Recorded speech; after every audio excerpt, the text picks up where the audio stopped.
অর্থী তারেক রহমান প্রধানমন্ত্রী হওয়ার পর প্রথমবারের মতো বগুড়ায় যাচ্ছেন এবং আমরা রিপোর্টে দেখছিলাম যে সেখানকার যে নেতাকর্মীরা রয়েছেন তাদের মধ্যে উচ্ছ্বাস উদ্দীপনা অনেকটাই সাজে রব। একেবারেই তাই, এবং প্রধানমন্ত্রীকে বরণ করে নিতে বগুড়াবাসী কতটুকু প্রস্তুত সেই বিষয়ে আরো খবর জানাতে কিন্তু আমাদের প্রতিনিধি রয়েছেন সাইফুল ইসলাম। তিনি সেখান থেকে আমাদেরকে জানাবেন বিস্তারিত। সাইফুল, জানাবেন যে প্রধানমন্ত্রীর সফর নিয়ে আপনার কাছে কি খবর রয়েছে এবং বগুড়াবাসী আসলে কতটুকু প্রস্তুত প্রধানমন্ত্রীকে বরণ করে নিতে?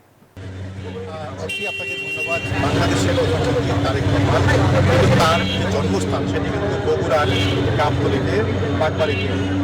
সেই তার নিজের যে জন্মভূমি সেখানে তিনি আগামীকাল আসছেন এবং সেখানে তিনি এক গুচ্ছ উন্নয়ন পরিকল্পনায় আসছেন এবং সেখানে তিনি যেমন খাল পুনর্বাসন রয়েছে ফ্যামিলি কার্ড বিতরণ এবং এখানে আইনজীবী সমিতিকে ভবন উদ্বোধন করবেন। পাশাপাশি তিনি বগুড়ার যে ১৫০ বছরের পুরাতন পৌরসভা সেটি উন্নীত করার জন্য ঘোষণা করবেন। আর পাশাপাশি তিনি এখানে বিকালে একটি জনসভায় বক্তব্য রাখবেন।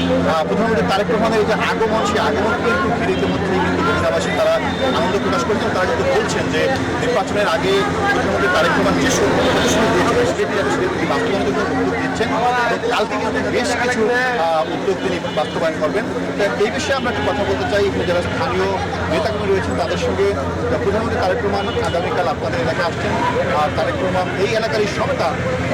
একটু এই তারেক রহমানের এই আগমনটাকে আপনারা কীভাবে সাধুবাদ জানাবেন? ধন্যবাদ। আমাদের বগুড়ার সন্তান মাননীয় প্রধানমন্ত্রী জনাব তারেক রহমান বগুড়াতে আসছেন। অনেক প্রকল্প, আদালত ভবন এবং সিটি কর্পোরেশন ঘোষণা করবে, অনেক প্রেস ক্লাবের উদ্বোধন করবে সহ অনেক প্রকল্প নিয়ে এসে বগুড়া মাটিতে পা দিচ্ছে। এই নিয়ে আমরা অনেক আনন্দিত এবং সত্য। আমরা আশা করি যে আগামীতে আরও অনেক প্রকল্প নিয়ে বগুড়াবাসীকে উন্নয়নমূলক কাজ করবেন।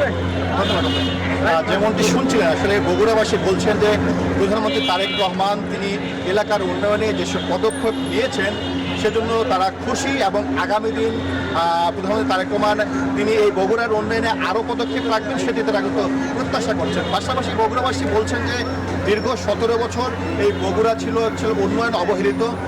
বিশেষ করে শহীদ রাষ্ট্রপতি জিয়াউর রহমানের এই জন্ম জেলা, সেই কারণে কিন্তু আসলে বিগত ১৭ বছর তেমন উন্নয়ন হয়নি। সেই কারণে কিন্তু এখন প্রধানমন্ত্রী তারেক রহমান এই বগুড়াকে এগিয়ে নেওয়ার জন্য নানা পদক্ষেপ গ্রহণ করবেন এবং এই শহরকে আধুনিক করার জন্য তিনি কার্যক্রম গ্রহণ করবেন সেটি কিন্তু প্রত্যাশা করছেন বগুড়াবাসী।